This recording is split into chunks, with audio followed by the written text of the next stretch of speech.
As a follow-up to our story on June 17th regarding the restoration of the Hudson's Bay Company on Granville Street in downtown Vancouver, ILStv spoke again with Joe DeAngelis, VP and General Manager, BC Region for First On-Site Restoration, about the progress they were making. And appropriately, Joe makes a hockey analogy about the status of the project.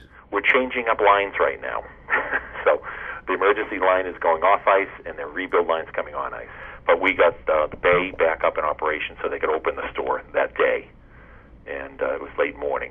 And then we got the vendor area secured in and around the area that was impacted so the vendors could get back in business as well. Once they had a chance to assess the damage inside the store, was it worse than they anticipated? I would have to say yes.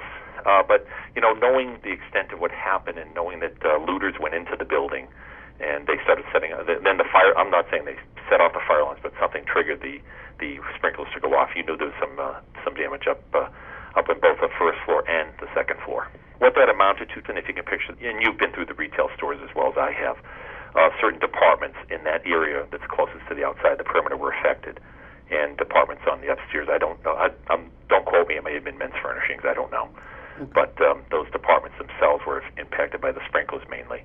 So to answer your question, the emergency response, you have to go in and you have to remediate the water damage first. You have to clean up all the glass shards and all of the the refuse that gets created in that havoc.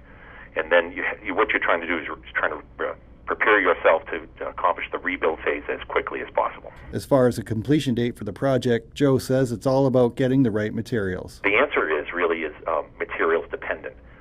For example, let me just give you an example of some of the materials. The water had damaged some of the flooring. As you can imagine, there's some very nice flooring in the bay.